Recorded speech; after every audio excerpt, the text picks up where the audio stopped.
Hi guys, this is मौलिक Lakhani from bulls dominate. मैं आज सबका स्वागत करता हूँ। और आज हम सबसे पहला तो मार्केट में या फिर मार्केट के बारे में, इंडेक्स के बारे में नहीं जानेंगे, ना ही निफ्टी बैंक और निफ्टी, उसके बारे में हम कोई भी बात करने वाले हैं। आज जो हम बात करने वाले वो एक स्टॉक के बारे में बात करने वाले हैं।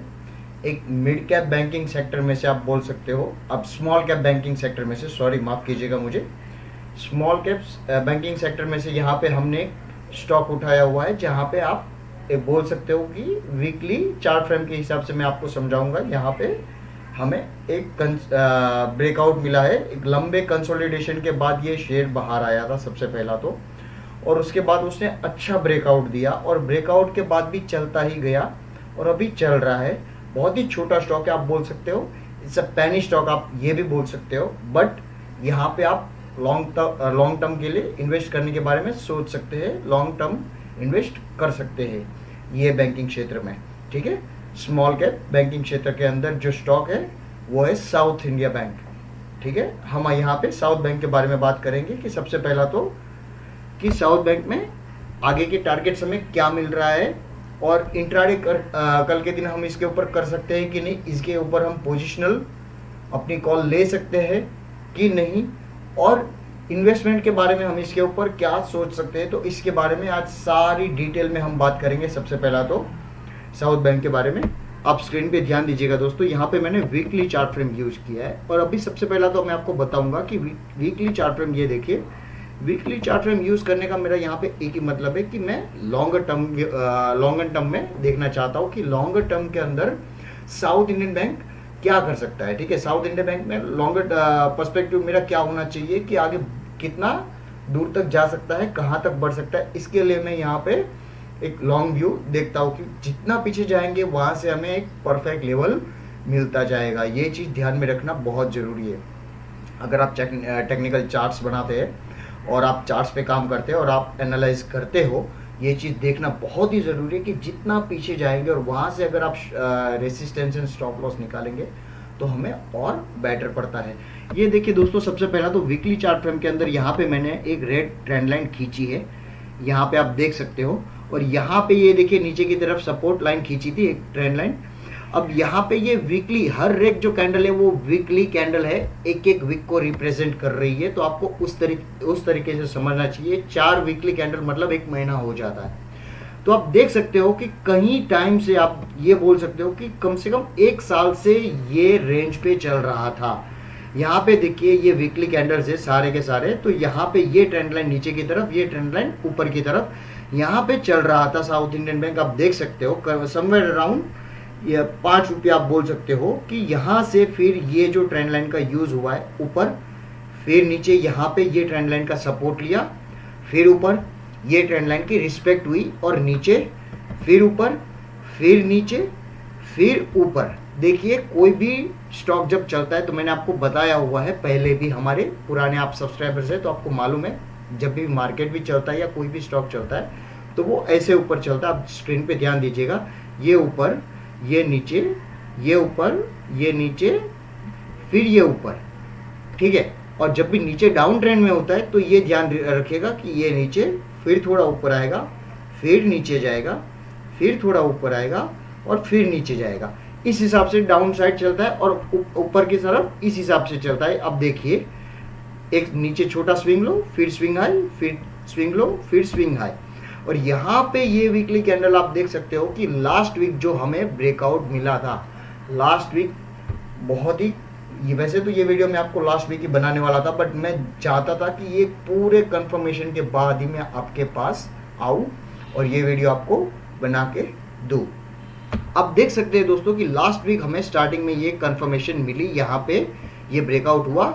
ये वीक आप देख सकते हो कि ये जो पार कर चुका है ट्रेंड लाइन, अभी यहाँ से ऊपर की तरफ इसकी जर्नी शुरू हो चुकी है। आप ये बोल सकते हो साउथ इंडियन बैंक में जो आपका पहला रेसिस्टेंस पड़ता है, एक मेजर रेसिस्टेंस, ये सारे के सारे ब्लू लाइन्स आप देख सकते हो। अभी फिलहाल 10.50 आपका नीचे का सपोर्ट बन चुका है। उसके ऊपर का सपोर्ट है आपका 11.5 का, 11.45 का। उसके ऊपर का सपोर्ट है आपका 12.45 का। और आप देख सकते हो यहाँ पे आपका जो ये साउथ इंडियन बैंक है यहाँ पे फिलहाल 13.35 पे है फिलहाल, अभी करंट मार्केट प्राइस इसकी 13.35 की है। उसका पहला रेसिस्टेंस जो पड़ता है वो है 14 का पड़ता है। अब मैं यहाँ पे थोड़ा बैक करके बताऊंगा आपको नीचे की तरफ। ये देखिए दोस्तों, ये जो 14 का हमारा पहला रेसिस्टेंस है, अगर 14 का रेसिस्टेंस पार करता है और 14 के ऊपर की क्लोजिंग हुई तो आप बोल सकते हो कि 15.15 आपका सेकेंड टारगेट होगा and the third target would be 16.20। ये आपको मैंने पोजिशनल टारगेट बताए हैं, ये चीज़ ध्यान में रखना बहुत ज़रूरी है। ये सारे के सारे पोजिशनल टारगेट है।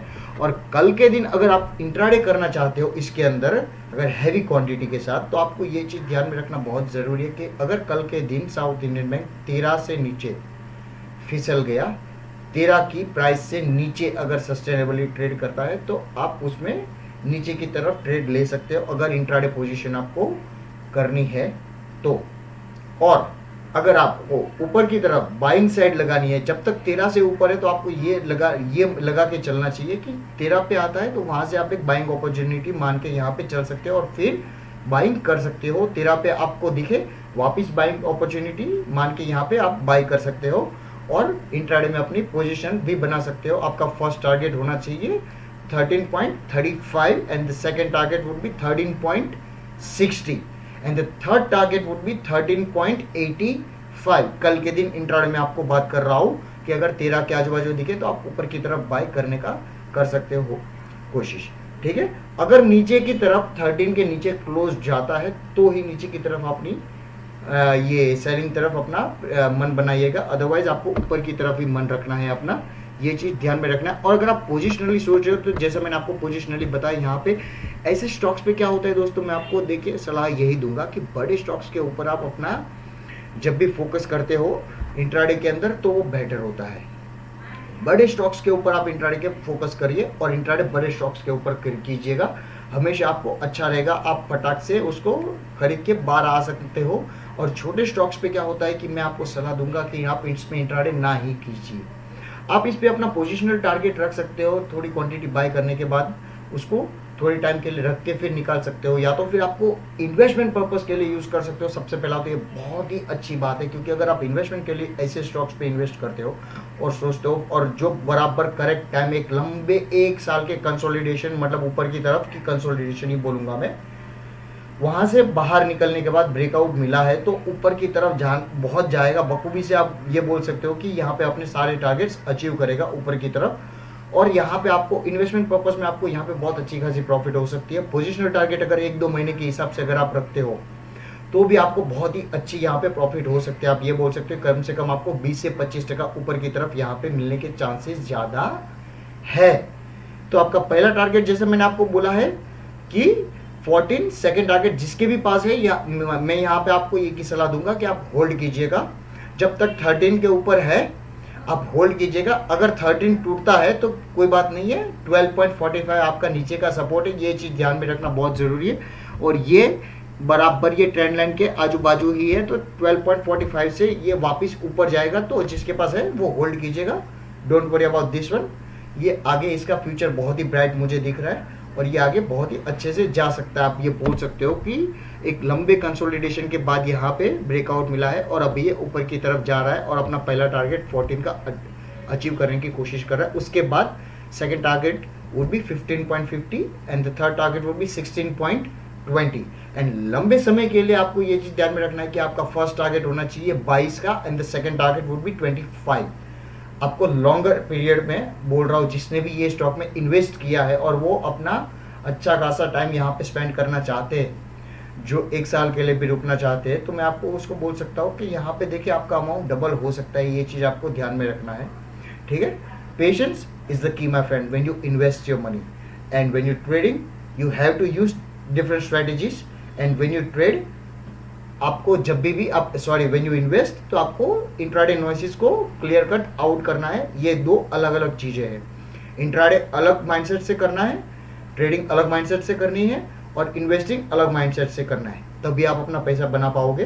क्यों? क्योंकि ये दोनों स्ट्रेटेजी कभी सेम नहीं होती, ना ही मिलती है। एक चीज़ आपको ध्यान में रखना बहुत ज़रूरी है, इंट्राडे स्टॉक्स एंड अपने लॉन्ग टर्म इन्वेस्टमेंट स्टॉक्स भी अलग रखिएगा, तो भी अच्छी बात है। ये चीज़ भी आपको ध्यान में रखना चाहिए। तो क्यों, बहुत ही आपका माइंडसेट क्लियर रहता है उसके थ्रू। ठीक है, आई होप कि यहाँ पे आपको ये साउथ इंडियन बैंक के ब्रेकआउट के बारे में ये वीडियो अच्छा लगा हो, थोड़ा इन्फॉर्मेटिव लगा हो।